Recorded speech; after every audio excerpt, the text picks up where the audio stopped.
Magandang umaga. Mga kapuso, maging maingat at mapagmatsyag tuwing nagwi-withdraw po sa ATM. Isang babae kasi ang nalimas ang pera sa ATM dahil sa tinatawag the card skimming. Darito ang report.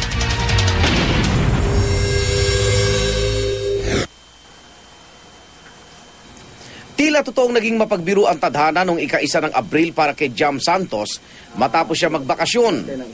Ang inaasahan niyang kasing saving sa ATM, pagdating sa Maynila, nalimas na pala ang laman.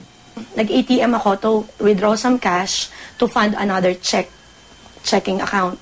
Alright, nung ginamit ko na yon, nag-withdraw na ako, the ATM says maximum withdrawable amount reach.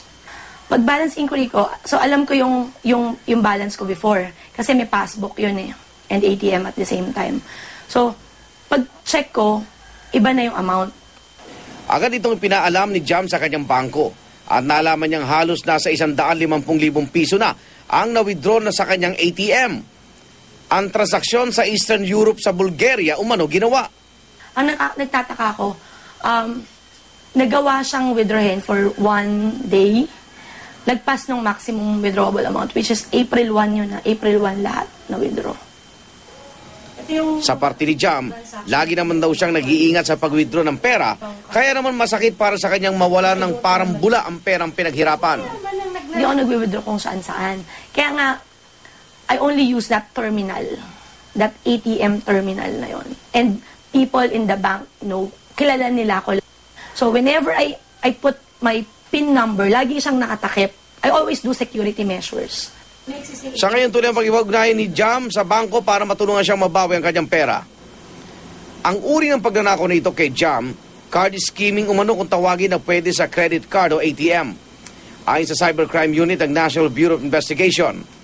Ito ay kung saan kinokopya ang account information sa magnetic stripe ng card gamit ang skimming device na unang ginamit na credit card. Instead na dediretso sila doon sa cashier's area kung saan nila isa-swipe yung credit card mo, kukunin nila ito at i-skim nila yung card mo, kukopyahin nila yung account information na nakalagay doon sa likod ng credit card mo. Sa ATM, skimming device din ang gamit pero mas manipis na bersyon ng device kumpara sa credit card. Dinadagdagan pa ito ng maliit na camera. Lalagyan nila doon sa kung saan mo pinapasok yung ATM card.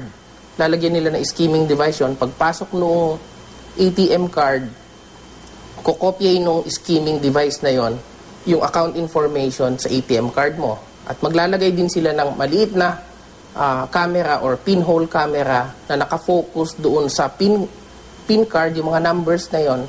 Pagka in-enter mo yung pin number mo, makikita noong pinhole camera, gagawa sila ng clone card again, tapos alam na nila yung PIN and they can easily withdraw to any ATM machine. May mga reklamo umano natatanggap ang ahensya sa parehong card pero aminado sila na mahirap mahuli ang mga taong nasa likod nito. Explain po, sir, saan po yan? Definitely, organized crime group sila. May mga international connections din. Kasi different parts ng group. Iba yung kumukuha ng account information, iba yung nagmamanufacture ng clone cards, iba din yung mga gumagamit. Information. Pero gumagawa umano ng paraan ng NBI para matulungan ang mga biktima.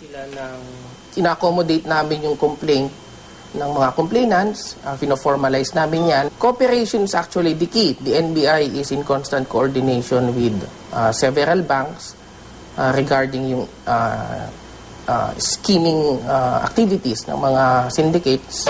At sakaling mabiktima o may nais i-report kaugnay ng card skimming, maaaring itawag ito sa NBI Cybercrime Division sa numero 523-8231 hanggang 38.